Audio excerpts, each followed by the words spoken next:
Hi everyone. So it's one of my favorite times of the quarter. It's when the Rancho Gordo Bean box arrives. So let's dig in and see what we have this time.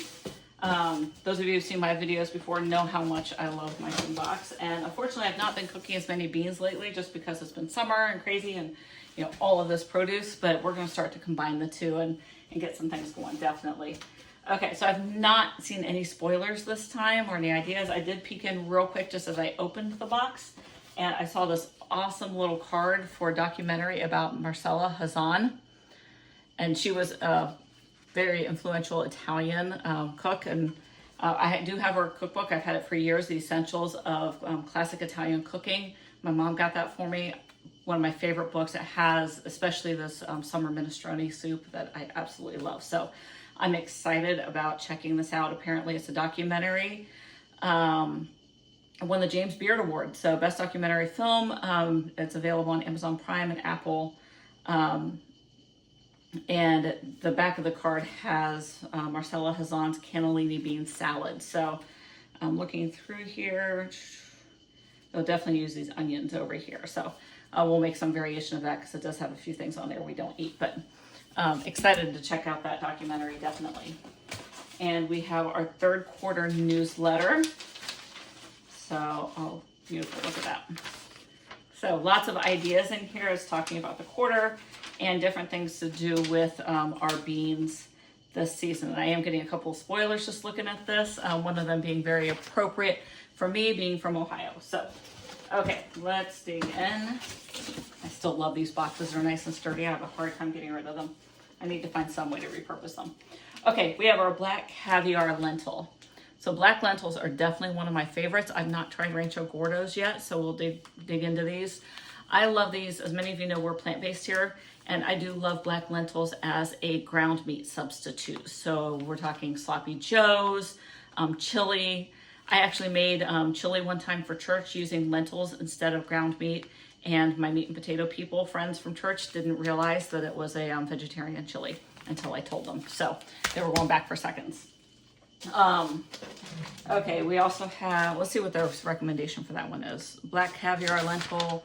I usually put a recipe in black caviar lentils with roasted tomatoes and garlic, which we have plenty of right now. So, and there is my sous chef seeing something out the window, so he is pretty loud. Sorry about that. California Corona bean. Look how large those are. Those are some large beans. Okay, and that we have our suggested recipe for that is big white beans. No kidding, right? Big white beans with kale and orzo. That sounds delicious. And we do have kale coming in soon too. So kale, does come and go through this part of the year, but I'm sure there'll be some more kale coming. So we'll definitely be digging into that.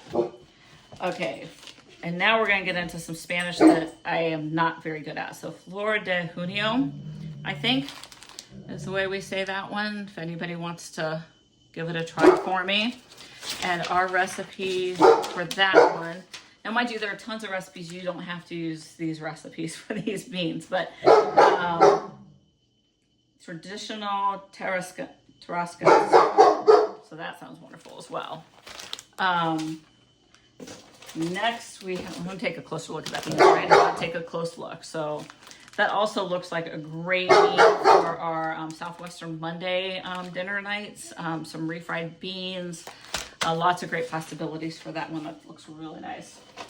And speaking of our Southwestern Monday Southwestern nights and refried beans, we have pintos. So I've not tried Rancho Gordo's pintos that I recall, mainly because I do get pintos from our bulk food buying group here in the area. So I'm looking forward to trying the Rancho Gordo's. So with that being heirloom, because you do taste the difference between the mass-produced beans and the heirloom beans. The heirloom beans are such a treat. And if you start thinking that heirloom beans are so expensive, I actually saw this discussion in our bean club group, the cost of beans, especially the heirloom beans. Once you cook them up, you're talking about going from about 1 pound of beans to, I think 1 pound makes about 4 jars, which is about 4 pounds of beans, 3 or 4 pounds of beans. So divide that up and think when that's going to be the main protein of your meal, think about that compared to, how much you're paying for a can of beans at the grocery store or even meat instead. So beans, even the heirloom beans are, while they're a treat when it compares to, dried beans at the grocery store, they're also, very affordable and, a bigger perspective. So, and sorry, he's being so noisy. For the pinto bean, the salad, the recipe shared with us is the Three Sisters Summer Salad. And I just love that because I love the idea of a Three Sisters garden. We've tried that once before. It hasn't gone very well for us, but we're definitely going to try that again. If you're not familiar with it, the Three Sisters are beans, squash, and corn. It's a Native American combination garden where each plant works with the other to support each other and grow. So next we have the garbanzo bean. So, and our recipe there is the garbanzo probably shouldn't even try that. De aguachile verde. So there we go. It's a Mexican dish, usually made with raw seafood and spicy marinade, but they're doing a version with the garbanzos. So that sounds wonderful and something right up our alley. Garbanzos obviously are also famous for hummus, and we do garbanzo salad here, especially in the summer. So, think about your chicken salads. We use garbanzo beans instead. So, and then here is one of my absolute favorite Rancho Gordo beans is the Buckeye bean. I mentioned being from Ohio, so we get a kick out of this one. So that's the Buckeye bean, and I definitely love cooking a big batch of Buckeye beans, especially on football Saturdays. Here, that's one of the ways we celebrate football Saturdays. And the recipe that they included for the Buckeye bean that I should probably give a try is Buckeye bean soup with corn and poblano strips. So I will definitely have to check that out. Okay, and finally, last but not least, we have our seasoning. And this quarter seasoning is usually a seasoning or a sauce, something from, that part of the Rancho Gordo line. This is oregano Indio.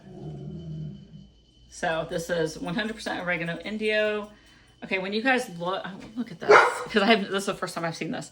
Check that out. So usually when you get dried oregano, you're looking at, little crushed up dried oregano leaves. They can hardly even recognize anymore, right? But look at that. You can see the original leaves are just dehydrated, as if I'd taken the oregano out of my garden and stuck it in my dehydrator. So that is just really, really cool. So, and it says use in sauces, marinades, or anywhere authentic savory flavor is needed. So that will be a lot of fun. It's a versatile indigenous herb, earthy flavor. For those, most of us have had oregano, but this one we tend to think, at least I tend to think of oregano with Italian dishes. Although our Feast of Santa Fe cookbook does use a lot of oregano. So I have used it some in some Mexican dishes. So if you have any questions or comments about the Bean Club or ideas for using these beans, please feel free to share in the comments or DM me.